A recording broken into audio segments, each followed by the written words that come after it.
সুপ্রিয় ছোট ভাই ও বোনেরা, তোমাদেরকে উমা টিউটোরিয়ালের ফ্রি ম্যাথ ক্লাসে আবারও স্বাগতম। অনেকদিন পর তোমাদের সাথে আবারও দেখা হয়ে যাচ্ছে। তো আমি রমজানের লাস্ট ক্লাস নিয়েছিলাম হচ্ছে রমজানের প্রায় 1 মাস মতো হয়ে গেছে গা। তোমাদের রমজানের যে ক্লাসটা নিয়েছিলাম, যে ক্লাসটা আমরা শেষ করছিলাম, ওটা হচ্ছে চতুর্থ অধ্যায়, যে তৃতীয় চ্যাপ্টার যেটা ছিল, এটা আমরা শেষ করছি। 3.1, 3.2, 3.3 এগুলো আমরা পড়াইছি। তো আজকে এরপর আমাদের বৃত্ত যে ক্লাসটা নেওয়ার কথা ছিল, আজকে ধারাবাহিকভাবে আমরা ওই বৃত্ত ক্লাসটাই শুরু করতেছি। তো চলো শুরু করা যাক। আজকে বৃত্তের চ্যাপ্টারের মধ্যে আমরা কী কী পড়তে পারি দেখি। এবার আসো, জাস্ট আমরা ফার্স্ট অফ অল কী করবো, বৃত্ত নিয়ে সাধারণ একটু পরিচয় হয়ে যাবো, ঠিক আছে?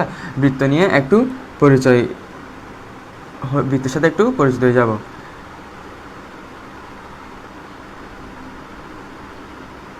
ঠিক আছে, মনে করো এটা হচ্ছে ও কেন্দ্র বিশিষ্ট এ বি সি বৃত্ত। এটা হচ্ছে কি ও কেন্দ্র বিশিষ্ট এ বি সি বৃত্ত। তাহলে বৃত্তের মধ্যে সাধারণত কী কী থাকতে পারে? ব্যাসার্ধ থাকতে পারে, আবার ব্যাস থাকতে পারে, তারপর জ্যা থাকতে পারে, তারপর স্পর্শক, আবার কি থাকতে পারে? স্পর্শক থাকতে পারে, আবার কি থাকতে পারে? স্পর্শক থাকতে পারে। তাহলে এবার মনে করো আমরা বৃত্তের মধ্যে কী কী থাকতে পারে জানি, বা একটা কেন্দ্র থাকতে পারে। কিন্তু বৃত্তের মধ্যে কোন কোন জিনিসগুলো একদম খুব বেশি, একদম এই যেগুলো তোমার অবশ্যই থাকা লাগবে, যেগুলো না থাকলে তুমি ওইটা কি বলতে পারবে না ভাই, বৃত্ত বলতে পারবে না। ঠিক আছে, তাহলে ওইটা হচ্ছে কি, একটা কেন্দ্র থাকতে হবে, প্লাস ব্যাসার্ধ থাকতে হবে, তারপর তোমার ব্যাস থাকতে হবে, তারপর পরিধি থাকতে হবে। এইগুলো থাকলে তুমি কি, তারপর এই যে বৃত্তচাপ, এগুলো হচ্ছে কি তোমার বৃত্তচাপ, এই যে এটা হচ্ছে তোমার বৃত্তচাপ, এগুলো থাকা লাগবে। এগুলো না থাকলে তুমি ওইটা কি বলতে পারবে না, বৃত্ত বলতে পারবে না। ঠিক আছে, এবার আমরা একটা সংজ্ঞা শিখি কী কী আছে দেখি, কোনটাকে কি বলে। তো ছোট করে একটা বৃত্ত এঁকে নিচ্ছে এখানে, আবারও জাস্ট এটা আমরা ও কেন্দ্র বিশিষ্ট একটি বৃত্তর নাম দিচ্ছি। ঠিক আছে, ও কেন্দ্র বিশিষ্ট একটি ও এবিসি। কোনটা কি জিনিস সেটা আমি চিত্র সহকারে তোমার একদম সংজ্ঞা সহ বুঝাই দিব। মনে করো ফার্স্ট অফ অল আসি আমরা ব্যাস। কি আসবো? ব্যাস। ব্যাস কাকে বলে? আমি তোমাদেরকে ডিরেক্ট চিত্রের মাধ্যমে বুঝিয়ে দিচ্ছি। দেখো, বৃত্তের পরিধি থেকে এটা হচ্ছে বৃত্তের এক পরিধি থেকে কোনো রেখা যদি কেন্দ্র বরাবর ভ্রমণ করে অন্য পরিধিকে, অপর পাকে বা বিপরীত দিকের পরিধিকে যদি স্পর্শ করে বা ছেদ করে, তখন তাকে ওইটাকে কি বলে? ব্যাস বলে। আমি আবারও বলতেছি, দেখো, কোনো বৃত্তের পরিধি থেকে কোনো রেখা যদি কেন্দ্র বরাবর গমন করে অপর পরিধিকে বা অপর যে কোনো একটা বিন্দুতে ছেদ করে, তাহলে ওইটাকে আমরা কি বলি? ব্যাস বলি। তাহলে ব্যাসের সংজ্ঞাটা আমরা লিখে ফেলি। বৃত্তের পরিধি থেকে কোনো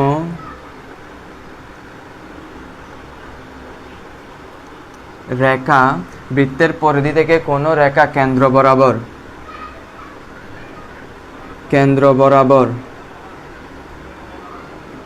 অতিক্রম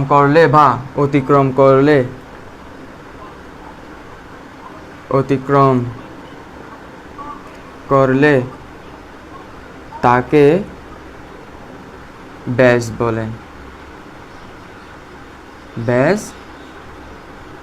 বলে। ঠিক আছে, ব্যাসকে সাধারণত কি দিয়ে প্রকাশ করা হয়? ব্যাসকে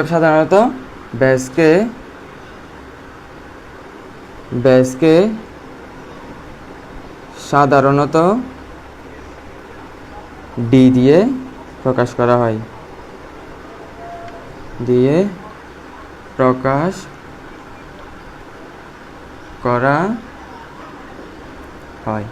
ঠিক আছে, ব্যাসকে সাধারণত কি দিয়ে প্রকাশ করা হয়? ডি দিয়ে প্রকাশ করা হয়। তাহলে আমরা ব্যাস কাকে বলি? বৃত্তের পরিধি থেকে কোনো রেখা কেন্দ্র বরাবর অতিক্রম করলে তাকে কি বলা হয়? ব্যাস বলা হয়। বৃত্তের পরিধি থেকে এগুলাকে কি বলা হয়? এই পুরো অংশ এগুলাকে কি বলা হয়? এগুলাকে তোমার বলা হয় হচ্ছে কি বৃত্তের পরিধি থেকে কোনো রেখা কেন্দ্র বরাবর অতিক্রম করলে তাকে কি বলা হয় ভাইয়া? ব্যাস বলা হয়। ব্যাসকে সাধারণত তোমার কি দিয়ে প্রকাশ করা হয়? ব্যাসকে সাধারণত ডি দিয়ে প্রকাশ করা হয়। এবার আসি ব্যাসার্ধ জিনিসটা কি।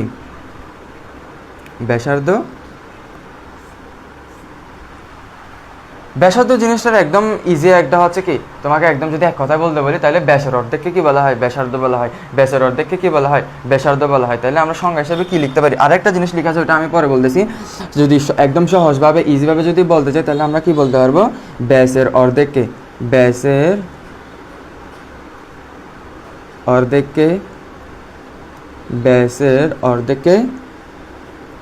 ব্যাসার্ধ বলা, ব্যাসের অর্ধেককে কি বলা হয়? ব্যাসার্ধ বলা হয়। ব্যাসের অর্ধেককে কি বলা হয়? ব্যাসার্ধ বলা হয়। এবার যদি বইয়ের ভাষায়, এটাও যদি বইয়ের ভাষায় হয়, তবে আমি যদি একদম এক্সাক্ট যে সংখ্যাটা দিতে বলি ওইটা হচ্ছে কি, কেন্দ্র থেকে অথবা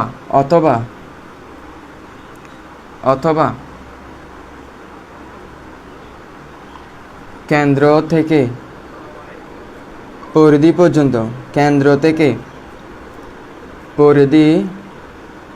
পর্যন্ত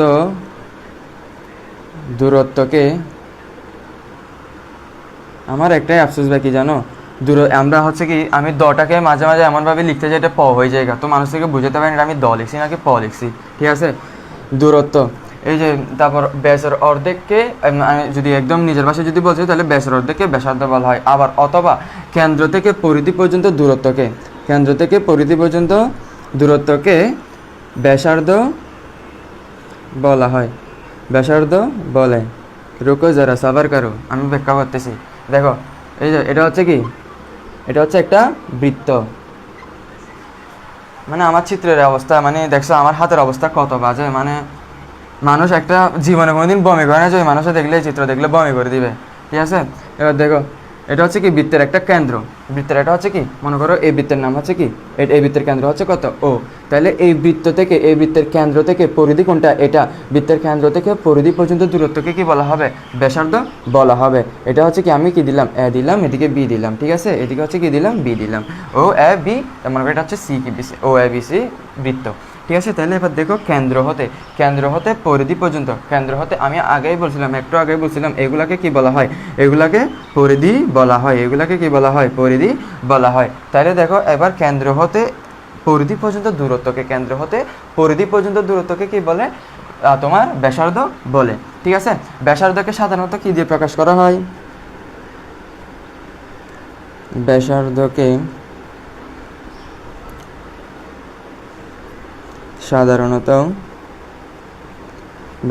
সাধারণত আর দ্বারা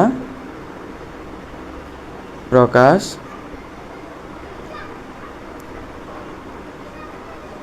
করা হয়। হ্যাঁ, ব্যাসার্ধকে সাধারণত কি দ্বারা প্রকাশ করা হয়? আর দ্বারা প্রকাশ করা হয়।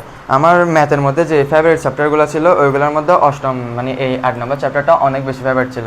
ঠিক আছে, কেন জানো? এই চ্যাপ্টারে আমি সবচেয়ে মানে অনেক বড় ধোঁকা খাই ফেলছি, মানে এই ছেঁকা তো খাই নাই আলহামদুলিল্লাহ, তবে মানে কেউ ছাড়া যাওয়ার সুযোগ হয় না বা এগুলোতে জড়াইও নাই।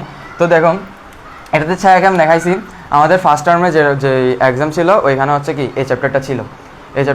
তো আমি তখন গ্রাম থেকে আসছি, মানে শহরে অনেক দিয়ে, তো তেমন পড়ালেখার ওইরকম সিচুয়েশন ছিল না, মানে সবসময় শুধু খেলাধুলা এগুলো নিয়ে ব্যস্ত থাকতাম, তো পড়ালেখা তেমন একটা হইতো না, যার কারণে আমি ম্যাথ অনেক বেশি কাঁচা ছিলাম। তো এখানে শহরে আসছি গ্রাম থেকে, তারপর পড়ালেখা শুরু করছি, তারপর জ্যামিতি দেখে ভয় পেয়ে গেছি। তো আমি আমার স্যারকে বলছি, স্যার মনে করেন আপনি এমনভাবে পড়াবেন যাতে মনে হয় যে কি আপনি একটা ছোটো বাচ্চাকে পড়াচ্ছেন, ক্লাস মানে প্ল্যান আছে যেরকম ছোটো বাচ্চার জ্যামিতি পড়াইতেন, একদম ছোটো হাতে চাঁদা জিনিস কীভাবে ব্যবহার করে ওইগুলো পড়াবেন, আমাকে ওইভাবে পড়াবেন। তো উনি আমাকে ফার্স্ট অফ অল এই চ্যাপ্টারটা পড়াইছিল, আমার এখনও মনে আছে এই চ্যাপ্টারটা উনি আমাকে এমনভাবে পড়াইছে, মানে আমার জ্যামিতি নিয়ে ভয় লাগতো না, আমি প্রত্যেকটা এক্সামে আগে কী করতাম, জ্যামিতিটাই টাচ করতাম। তো এই জন্য আমার স্টুডেন্ট এখনও যারা আছে আমি ফার্স্ট অফ অল সবাইকে আগে জ্যামিতি দিয়ে শুরু করি। দেখো না, একদম আমার টোটাল ওরিয়েন্টেশন ক্লাস যেটা ছিল ওইটাও আমি তোমার অষ্টম চ্যাপ্টারটা দিয়ে শুরু করছি। ঠিক আছে, তো আসো নেক্সট যেটা আছে ওইটা পড়ি। ওইটা হচ্ছে তোমার কি ওইটা হচ্ছে কি কাকে বলে? মনে করো এক কথায় যদি বলতে যাই, বৃত্তের ভিতর কেন্দ্র ব্যতীত যে কোনো রেখাংশ বা রেখা গমন করলে তাকে কি বলা হয়?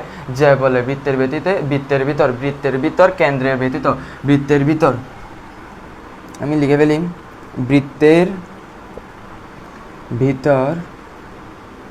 বৃত্তের ভিতরে কেন্দ্র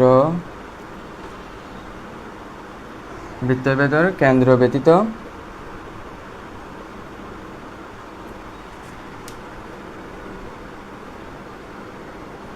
যে রেখা গমন করে তাকে কি বলে? তাকে জ্যা বলে। তাকে কি বলে? যে বলে। তাহলে বৃত্তের ভেতরে কেন্দ্র ব্যতীত যে রেখা, কেন্দ্রকে ব্যতীত বলতে এখানে কি বোঝাচ্ছে? কোনো একটা রেখা কি বরাবর যাবে না? কেন্দ্র বরাবর যাবে না। কোনো একটা রেখা কি বরাবর যাবে না? কেন্দ্র বরাবর যাবে না। এবার লেট মি এক্সপ্লেন। ধরো এখানে কি বলছি দেখি, এটা একটু মুছে ফেলি।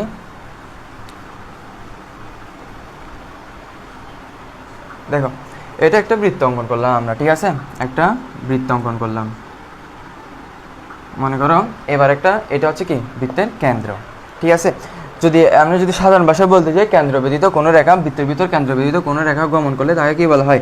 যে বলা হয়। এটা হচ্ছে কি ও, ঠিক আছে? কেন্দ্র ব্যতীত এই রেখাটি কেন্দ্র বরাবর গেছে, নাই কেন্দ্রের বাইরে গেছে। কোথায় কেন্দ্র, কোথায় এই রেখাংশটা, ঠিক আছে? তাহলে কেন্দ্র ব্যতীত কোনো রেখা গমন করলে তাকে কি বলা হয় ভাই? কেন্দ্র ব্যতীত কোনো রেখা গমন করলে ওইটাকে কি বলা হয়? ওইটাকে বলা হয় জিয়া। কেন্দ্র ব্যতীত কোনো কি গিয়া গেলে, কেন্দ্র ব্যতীত কোনো রেখা গেলে তাকে কি বলা হয়? যে বলা হয়। তোমার প্রশ্ন হতে পারে, ভাই আপনি তো এই যখন একদম ফার্স্ট যে চিত্রটা দিচ্ছেন ওইখানে কেন্দ্রটা এই বরাবর দিছিলেন, ঠিক আছে? এইটার কারণে আপনি কি বলছেন? কেন্দ্র বলছেন। এবার আমি যদি এইটা এই বরাবর দিই, এটা হচ্ছে কি, দেখো এটাকে তুমি যে বলবে নাকি তোমার কি বলবা? ব্যাস বলবা। এটাকে অবশ্যই তোমার ব্যাস বলতে হবে, কারণ দেখো এই রেখাংশটা কি বরাবর গেছে ভাই? এই রেখাংশটা গেছে হচ্ছে তোমার কি বরাবর? এই কেন্দ্রটা বরাবর গেছে, তার কারণে ওইটাকে কি বলা যাবে না? ওইটাকে তোমার যে বলা যাবে না, ওইটা হবে কি তোমার ব্যাস। ওইটাকে বলবে বৃত্তের ভিতর কোনো একটা রেখাংশ যদি দেখো এই বৃত্তটা দেখো, এই বৃত্তটা যা দেখো, মনে করো এটা হচ্ছে কি, এটা হচ্ছে বৃত্তের কেন্দ্র। তো আমি একটা রেখা অঙ্কন করলাম, ঠিক আছে? এই বরাবর অঙ্কন করলাম। এটা হচ্ছে কি, এটা যেহেতু কেন্দ্র বরাবর গেছে, কি বরাবর গেছে? কেন্দ্র বরাবর গেছে, তাহলে এটা হবে কি তোমার ব্যাস হবে। এটা কি হবে না? ব্যাসার্ধ হবে না। কিন্তু কোনো একটা রেখা যদি কেন্দ্র বরাবর না যেয়ে অন্য যে কোনো পথে গমন করে, পরিধিগুলাকে দুই পাশের পরিধিগুলাকে স্পর্শ করে, তাহলে ওটাকে কি হবে? তোমার যে হবে। আশা করি যে এর বিষয়টা তোমাদের ক্লিয়ার হয়েছে, ঠিক আছে? যে এর বিষয়ে এক কথায় যদি বলতে চাই, তাহলে কি হবে? কেন্দ্র ব্যতীত কোনো রেখাংশ বৃত্তের ভেতর অতিক্রম করলে বা গমন করলে তাকে কি বলা হবে? তোমার যে বলা হবে। এবার লাস্ট একটা টপিকস আসি, ওইটা হচ্ছে কি তোমার ব্যাসার্ধ। লাস্ট যে টপিক ওটা হচ্ছে কি তোমার ব্যাসার্ধ, ঠিক আছে?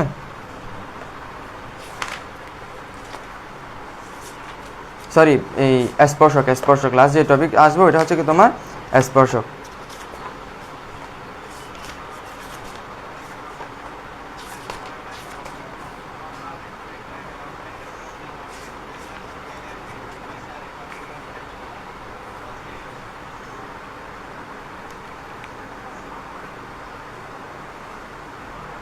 এবার আসে হচ্ছে কি স্পর্শক জিনিসটা কি? স্পর্শক নিয়ে তোমরা পাবা হচ্ছে কোলাকুলিভাবে, কোথায় পাবা? 8.3-তে স্পর্শক, ঠিক আছে? 8.3-তে তোমরা কি পাবা? স্পর্শক নিয়ে অনেকগুলো উপপাদ্য পাবা, প্রায় অনেক ইম্পর্টেন্ট উপপাদ্য আছে এই স্পর্শক নিয়ে, ঠিক আছে? এগুলো আমরা ইনশাল্লাহ পড়ব। স্পর্শক হচ্ছে কোনটা? কোনো একটা বৃত্তের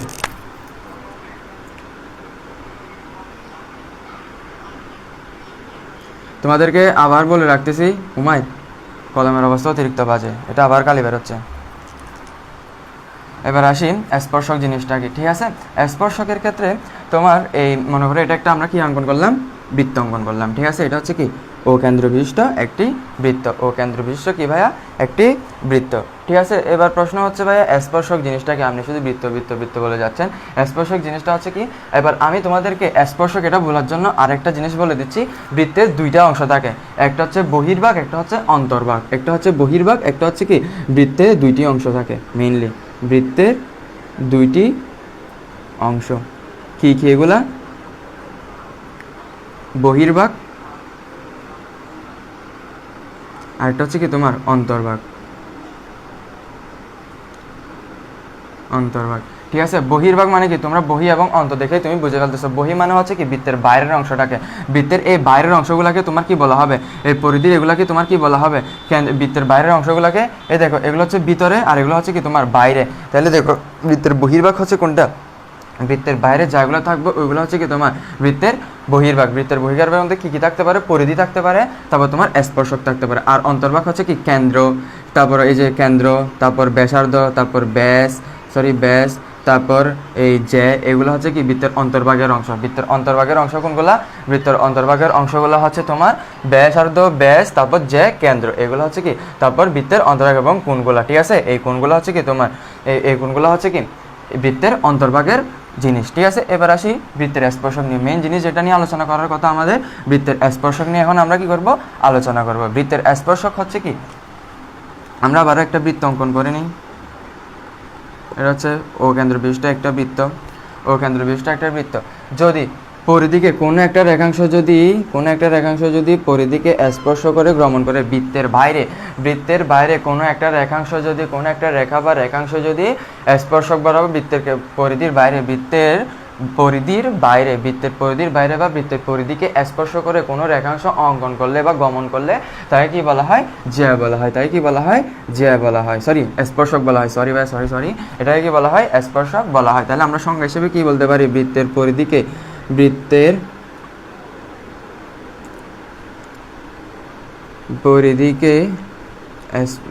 স্পর্শ, বৃত্তের পরিধি বরাবর বা বৃত্তের পরিধিকে স্পর্শ করলে বৃত্তের পরিধি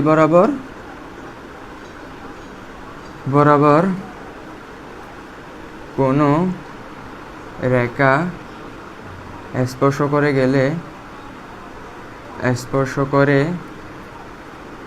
গেলে তাকে স্পর্শক বলে। বা কোনো রেখাংশ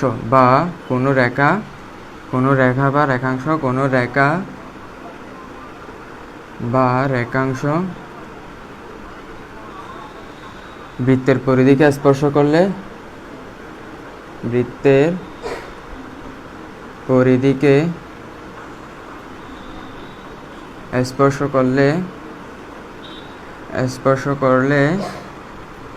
তাকে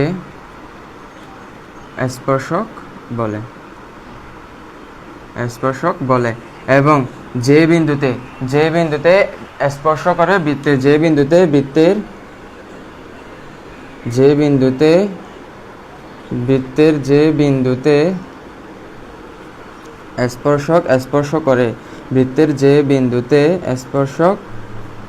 স্পর্শ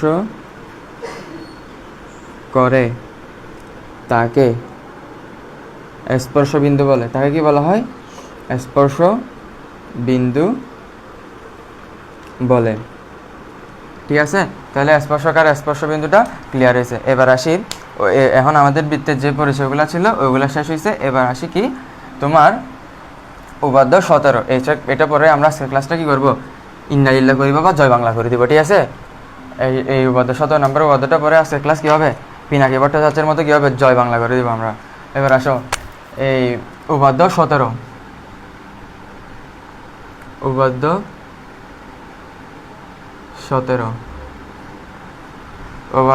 17 কেউ আবার উত্তেজনা হয় জয় বাংলা জয় বঙ্গবন্ধু বলে না, তাই তোমার এই জয় বাংলা করে দিবে।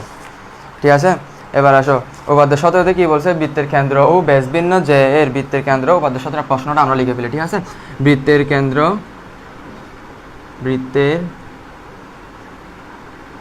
কেন্দ্র ও ব্যাস ভিন্ন কোনো জ্যায়ের উপর অঙ্কিত লম্ব, বৃত্তের কেন্দ্র ব্যাস ভিন্ন কোনো জ্যায়ের মধ্যবিন্দু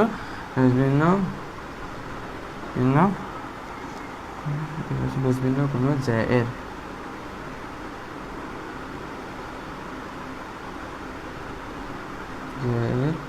মধ্যবিন্দুর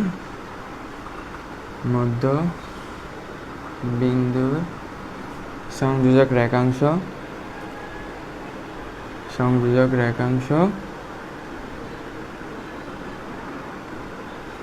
ওই জ্যায়ের উপর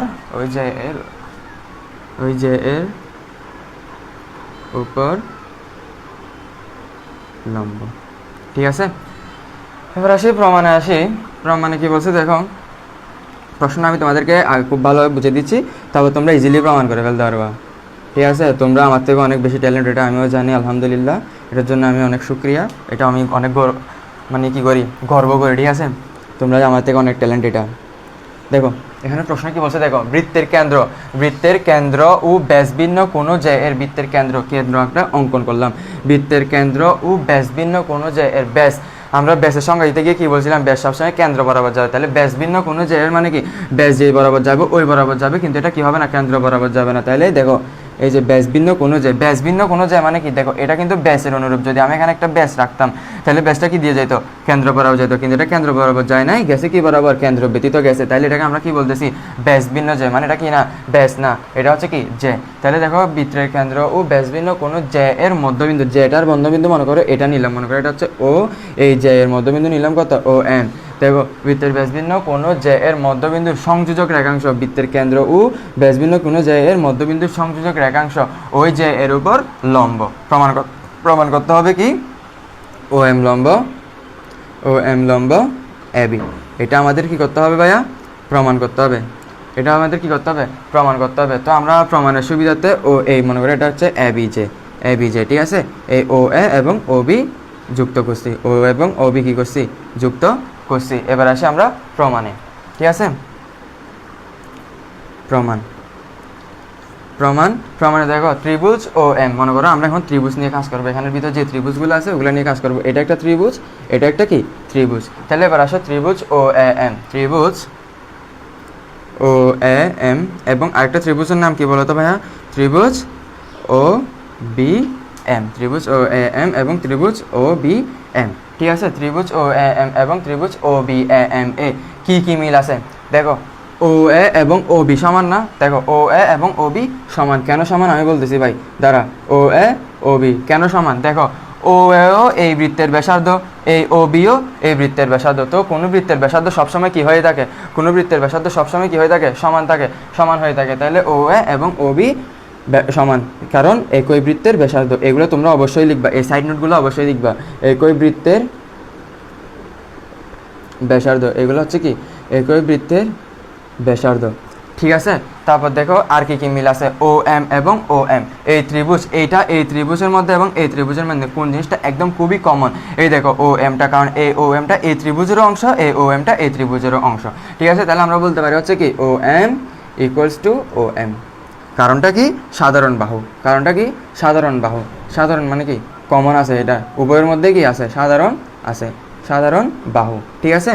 এবার দেখি আরেকটা জিনিস হচ্ছে কি, যে জিনিসটা মিল আছে ওইটা হচ্ছে কি তোমার এই এ এম এবং বি এম। কারণ দেখো এই এমটা মধ্যবিন্দু, মানে কি কোন একটা যে এর মধ্যবিন্দু, মানে কি ওই যেটাকে ওই বিন্দুটা ওই জায়গাকে সমান দুই ভাগে ভাগ করছে। কয় ভাগে ভাগ করছে, সমান দুই ভাগে ভাগ করছে। এবার দেখো কি করা যায়, এই এ এম তাহলে কি বলা যায়, এই এমটা যেহেতু এই এ বি যে এর মধ্যবিন্দু, তাহলে আমরা বলতে পারি হচ্ছে কি ভাই, A M equals to B M, A M equals to কি B M, A M equals to কি বি এম, কারণ এম এ বি এর মধ্যবিন্দু, এম এ বি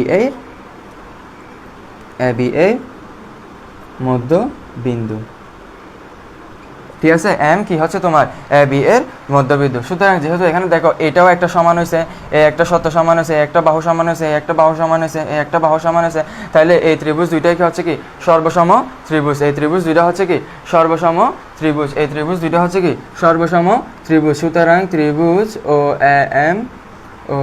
এম সর্বসম চিহ্ন ত্রিভুজ ও বি এম। যেহেতু এখানে প্রত্যেকটা বাহু সমান হয়ে গেছে, তার মানে এখন এই কোণগুলো কি হয়ে যাবে, সমান হয়ে যাবে। ও এম এ এবং ও এম বি কি হয়ে যাবে গা, সমান হয়ে যাবে গা। ও এ এম এবং ও বি এম কি হয়ে যাবে গা, সমান হয়ে যাবে গা। ও এ এম ও এম এ এবং ও এম বি কি হয়ে যাবে গা, সমান হয়ে যাবে গা। সুতরাং এখানে যেহেতু প্রত্যেকটা বাহু সমান হয়ে গেছে গা, তাহলে এই ত্রিভুজের আর কি জিনিসটা বাকি আছে, O M A equals to O M B, O M A equals to O M B.